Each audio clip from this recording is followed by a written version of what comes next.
Hello, કેમ છો વિદ્યાર્થી મિત્રો? આજે આ વિડીયોમાં આપણે શું ભણવાના? ધોરણ 10 વિષય ગણિત ચેપ્ટર નંબર 13 પૃષ્ઠફળ અને ઘનફળ. મિત્રો, એમાં આપણે સ્વાધ્યાય 13.1 છે એનો પ્રશ્ન નંબર 5 અને 6 આપણે આ વિડીયોમાં ભણીએ. નમસ્તે મિત્રો, હું નિખિલ. તમે જોઈ રહ્યા છો કક્ષા એજ્યુકેશન. ચાલો શરૂ કરીએ.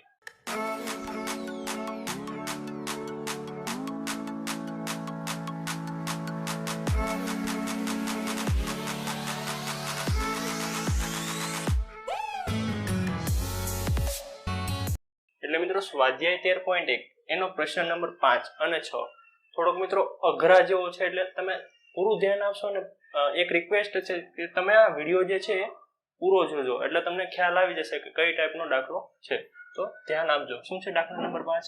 એક સમઘન લાકડાના ટુકડાના એક પૃષ્ઠમાંથી એક અર્ધગોળક કાપવામાં આવે છે. અર્ધગોળકનો વ્યાસ L એ સમઘનની બાજુના માપ બરાબર છે. તો બાકી પદાર્થનું આપણે શું મેળવવાનું છે?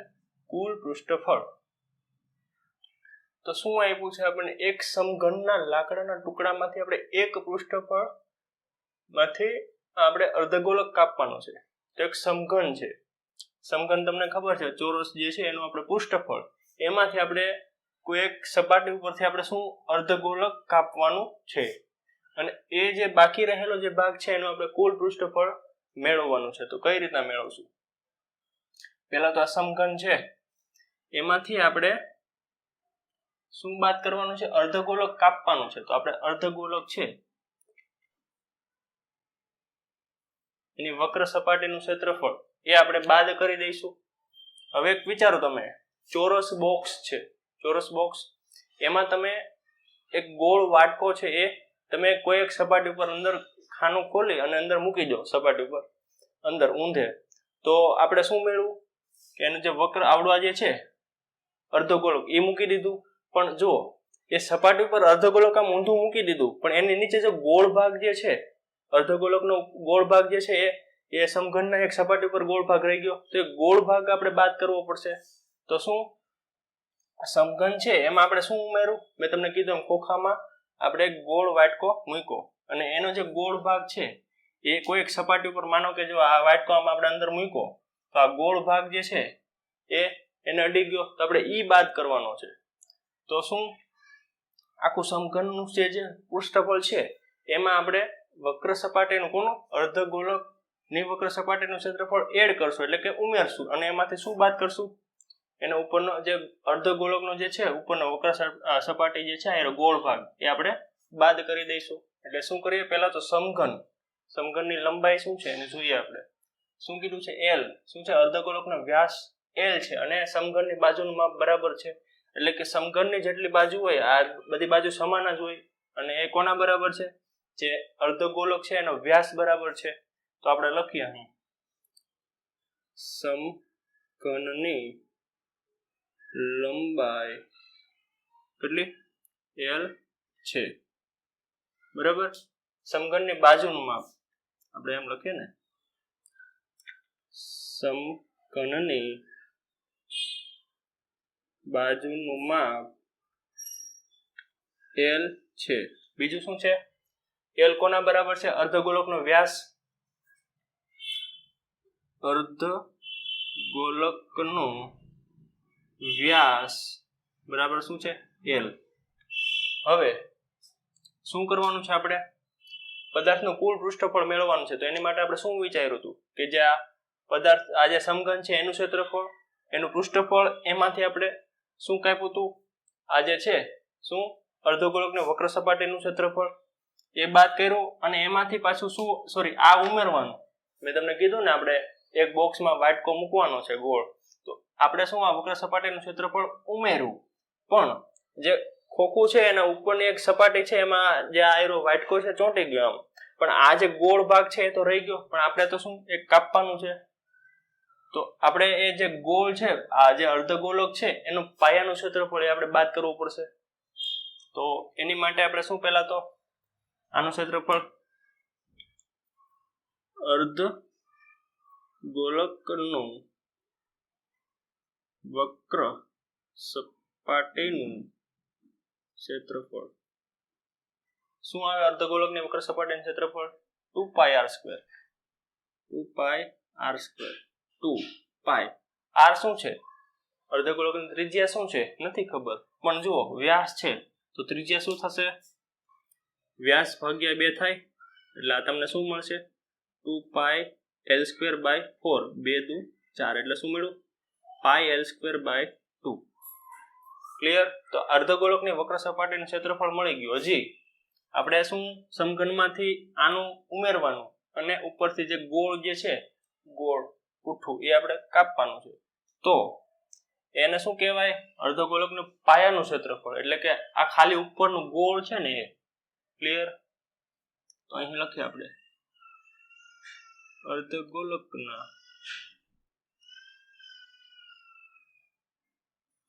પાયાનું ક્ષેત્રફળ બરાબર શું થશે πr² થશે.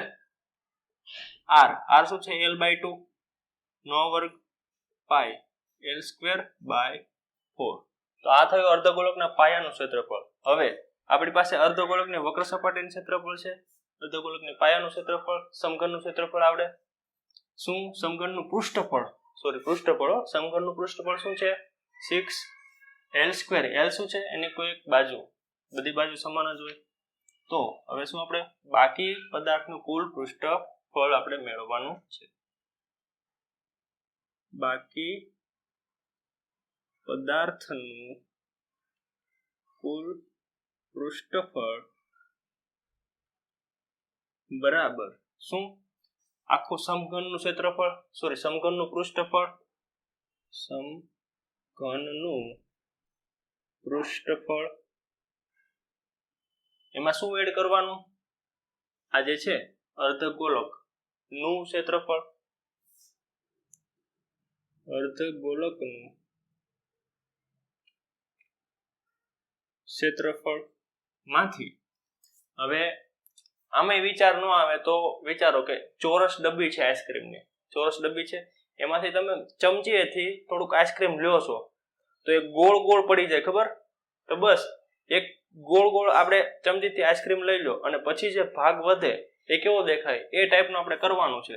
તો આપણે સમઘનમાંથી આપણે એનું જે અર્ધગોળકનું ક્ષેત્રફળ તો બાદ કરી નાખ્યું, પણ ઉપરથી તો ગોળ તો રહી ગયું ને, તો આપણે ગોળ તો બાદ કરવું પડે, ગોળ પુઠ્ઠું, તો જ આપણને એમ દેખાશે ને મેં તમને આઈસ્ક્રીમ સમજાવ્યું તેમ. તો સમઘનનું પૃષ્ઠફળ વત્તા અર્ધગોળકનું ક્ષેત્રફળ માંથી અર્ધગોળકના પાયાનું ક્ષેત્રફળ બાદ કરવું પડશે, એટલે કે આ જે ગોળ રાઉન્ડ છે એ કાઢી નાખશો એટલે આપણને જેવું જોઈએ એવું મળી જશે.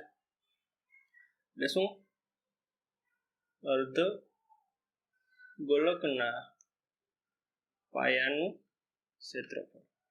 સમઘનનું પૃષ્ઠફળ શું છે 6 બાજુનો વર્ગ, બાજુ શું છે l, તો અહીંયા શું આવશે l² પ્લસ અર્ધગોળકનું ક્ષેત્રફળ શું છે અહીંયા મેળવું ને આપણે πl²/2 માઇનસ અર્ધગોળકનું πl²/4, તો 6l². અહીંયા લસા અહીંયા 4 છે તો અહીંયા 4 કરવા હોય તો ઉપર નીચે 2 ગુણવા પડે, એટલે ઉપર 2 ગુણ્યા નીચે 2 ગુણ્યા એટલે શું થઈ ગયું 4 માઇનસ πl²/4. છેદ સમાન છે તો એકવાર લખો પ્લસ 2πl² માઇનસ πl² ના છેદમાં 4. 2 વખત πl² માંથી 1 વખત πl² જાય તો કેટલી વખત વધે, 1 વખત વધે, બરાબર 6l² પ્લસ 2 માંથી 1 વખત πl² ગયા, એમ વિચારો આ એક કોઈક વસ્તુ છે એની જે આ બીજી વસ્તુ સેમ જ દેખાય, πl² સમાન જ છે, તો 2 વખત πl² માંથી 1 વખત πl² જાય તો કેટલું વધે, 1 વખત વધે, πl² ના છેદમાં 4. બરાબર? તો હવે આમાં કઈ કરવું હોય તો કરાય, બાકી એમને લખી દેવાય. તો આને શું આપણે એકમ લખી દઈએ છેલ્લે એકમ. તો આ થયું આપણું શું બાકી પદાર્થનું કુલ પૃષ્ઠફળ. એટલે આપણે નીચે લખી શું, તમે નીચે લખજો, અહીં જગ્યા છે નહીં. આમ બાકી પદાર્થનું કુલ પૃષ્ઠફળ કેટલું મેળવું આપણને આવ્યું. આમાંથી કોમન કાઢવું હોય તો પણ નીકળે. શું કોમન કાઢવું, l² નીકળે કોમન, બરાબર, l² કોમન કાઢો અને તમારે હા l² તો કાઢો પેલા કોમન, આ બાજુ આપણે સમજીએ l² કોમન કાઢો, શું વધ્યું કૌંસમાં 6 વત્તા π/4, લસા લ્યો 4, અહીંયા છેદમાં 4 નથી તો અંશ અને છેદમાં 4 વડે ગુણો એટલે લસા 4 થઈ ગયો, 6 ચોક 24 વત્તા π/4, તો આ મળ્યો આપણને. તો શું આમ બાકી પદાર્થનું કુલ પૃષ્ઠફળ આપણને શું મળ્યું l² ગુણ્યા ન કરો તો પણ ચાલો ના છેદમાં 4 બરાબર છે. તો આ થયો તમારો મિત્રો દાખલા નંબર 5. ખૂબ જ સરળ છે, થોડુંક ધ્યાન આપશો ને તો કંઈ જ અઘરું છે નહીં. હવે જોઈએ આપણે દાખલા નંબર 6. જોઈએ મિત્રો દાખલા નંબર 6 શું છે, ખૂબ જ સરળ છે. દવાની એક કેપ્સ્યુલનો આકાર નળાકારની બંને બાજુએ અર્ધગોળક લગાવેલો હોય તે રીતનો છે. જો આકૃતિ આપણને આપેલી છે, કેપ્સ્યુલની લંબાઈ 14 મીમી આપેલી છે, તેનો વ્યાસ પણ આપણને 5 મીમી આપેલો છે. તો કેપ્સ્યુલનું કુલ પૃષ્ઠફળ આપણે શોધવાનું છે. હવે કેપ્સ્યુલ કઈ રીતના બન્યું છે, એક નળાકાર છે, નળાકાર ભૂંગળી તમે લઈ લો, એ નળાકાર, અને એના બંને છેડે શું અર્ધગોળક જે છે, જે અર્ધગોળક એક આ સાઈડ ને એક આ સાઈડ બે લગાડી દીધા એટલે શું થઈ ગયું કેપ્સ્યુલ. તો આપણે એનું પૃષ્ઠફળ મેળવવાનું છે. તો નળાકાર અને અર્ધગોળક બેમાં જરૂર શું હોય છે, બેની ત્રિજ્યા, નળાકારની ઊંચાઈ અને બીજું બસ બે વસ્તુ જોઈએ. તો આપણે શું સૌપ્રથમ નળાકાર અને અર્ધગોળક બંનેની આપણે ત્રિજ્યા મેળવી લઈએ. નળાકારની ત્રિજ્યા શું આપેલું છે, કેપ્સ્યુલની લંબાઈ 14 મીમી અને એનો વ્યાસ 5 મીમી. તો હવે નળાકાર અને અર્ધગોળક બેનું જે છે, બેનું શું ત્રિજ્યા અને વ્યાસ બે સમાન જ હોય. તો નળાકારની ત્રિજ્યા શું થશે, વ્યાસ શું છે 5 ના છેદમાં 2 મીમી, એટલે નળાકારની ત્રિજ્યા મળી ગઈ. એવી જ રીતના શું અર્ધગોળકની ત્રિજ્યા પણ સેમ હશે, તથા અર્ધગોળકની ત્રિજ્યા r બરાબર શું એના વ્યાસ ના છેદમાં 2 મીમી. એકમ ભૂલતા નહીં મિત્રો. હવે શું મેળવવાનું છે, નળાકારનો આપણે ઊંચાઈ મેળવવાની છે. તો નળાકારની ઊંચાઈ કઈ રીતે મેળવશો, નળાકારની ઊંચાઈ મેળવવાની છે. આ તો શું આપ્યું છે કેપ્સ્યુલની ઊંચાઈ. તો નળાકાર કઈ રીતનો હોય, આ રીતનો હોય. તો આપણે આ જે ભાગ છે ને અહીંથી અહીં સુધી એટલો જ ભાગ જોતો છે. તો એમાંથી આ આખું 14 છે, એમાંથી આપણે એટલું જ જોતું છે. તો આટલું ને એટલું બાદ કરી દેવાય. પણ એટલું ને એટલું છે શું મિત્રો, જુઓ આટલો આ ભાગ છે શું છે, એ તો અર્ધગોળકની ત્રિજ્યા છે ને. આટલી અર્ધગોળકની ત્રિજ્યા અને આ એટલી અર્ધગોળકની ત્રિજ્યા, એ બે આપણે કુલ જે છે લંબાઈ કેપ્સ્યુલની એમાંથી આપણે બાદ કરી દઈએ તો આપણને શું મળે, નળાકારની ઊંચાઈ મળે. નળાકારની ઊંચાઈ h બરાબર કેપ્સ્યુલની કુલ ઊંચાઈ માંથી આપણે આ અને આ બે સેમ જ છે, એટલે કે આ અર્ધગોળકની ત્રિજ્યા અને આ અર્ધગોળકની ત્રિજ્યા બે સેમ છે, એટલે કે -2 ગુણ્યા અર્ધગોળકની ત્રિજ્યા. ખ્યાલ આવે છે, કેપ્સ્યુલની કુલ ઊંચાઈ કેટલી છે 14, માંથી 2 ગુણ્યા આપણે અર્ધગોળકની ત્રિજ્યા કેટલી મળી, આયરી 5/2. 2 કેન્સલ, તો 14 - 5 કેટલા વધે 9 મીમી. તો નળાકારની ઊંચાઈ h બરાબર આપણને મળ્યું 9 મીમી. હવે શું મેળવવાનું છે, કેપ્સ્યુલનું કુલ પૃષ્ઠફળ, એટલે કે એમાં શું આવ્યું, આખું કુલ પૃષ્ઠફળ મેળવવું છે. તો આ નળાકારનું પૃષ્ઠફળ વત્તા 2 ગુણ્યા શું અર્ધગોળકની વક્ર સપાટીનું ક્ષેત્રફળ. ખ્યાલ આવે છે.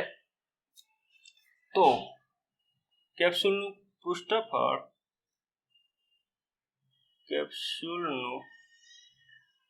પૃષ્ઠફળ બરાબર શું નળાકારની વક્ર સપાટીનું ક્ષેત્રફળ. નળાકારની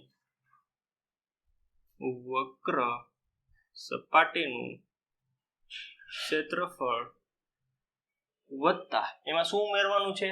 આ બંને અર્ધગોળક બંને સેમ જ છે, કારણ કે નળાકાર સાથે જોઈન્ટ છે તો એની ત્રિજ્યા સમાન જ હોય. તો એ 2 છે એટલે 2 ગુણ્યા શું? અર્ધગોળકની વક્ર સપાટીનું ક્ષેત્રફળ. અહીંયા ખ્યાલ રાખજો મિત્રો, વક્ર સપાટીની તમે કેપ્સ્યુલ જોશો અંદરથી તો આખું એની સપાટી છે એની અંદર તો આખું ખાલી જ હશે, કાંઈ ભરેલ નહીં હોય. એટલે એમાં શું? વક્ર સપાટીનું ક્ષેત્રફળ જોઈશે. કોનું? અર્ધગોળકની વક્ર સપાટીનું ક્ષેત્રફળ. નળાકારની વક્ર સપાટીના ક્ષેત્રફળ માટેનું સૂત્ર યાદ કરો, 2πrh વત્તા 2 ગુણ્યા અર્ધગોળક માટે શું છે? 2πr².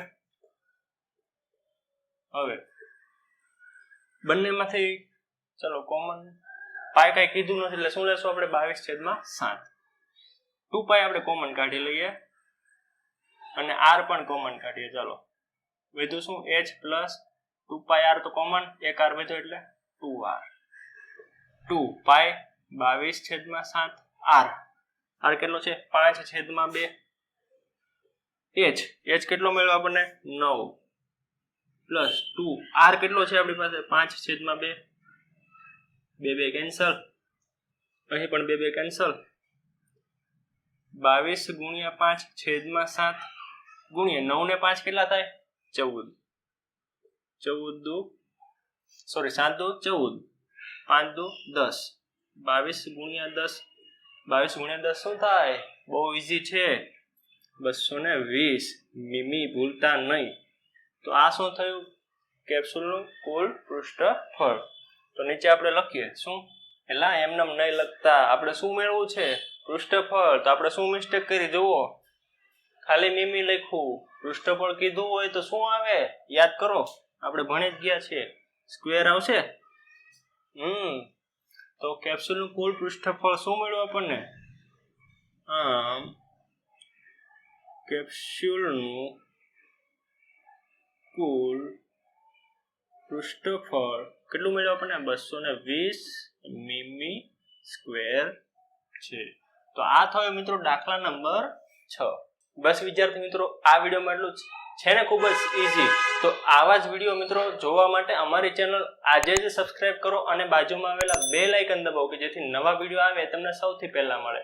અને જો નવા વિડીયોની લિંક તમારે રેગ્યુલર વોટ્સઅપમાં જોતી હોય તો મારો વોટ્સઅપ નંબર છે જ, એમાં તમે તમારું નામ અને ધોરણ 10 લખીને મોકલો કે જેથી હું તમને રેગ્યુલર લિંક મોકલતો રહીશ. અને જો તમારે ધોરણ 10ના જે ગ્રુપમાં જોડાવવું હોય તો પણ મેસેજ કરો, હું તમને ગ્રુપમાં જોઈન કરીશ મિત્રો. અને મિત્રો ચેનલ જરૂરથી સબસ્ક્રાઇબ કરો. બાકીનું આપણે આગળના વિડીયોમાં ભણીશું. થેન્ક યુ વિદ્યાર્થી મિત્રો.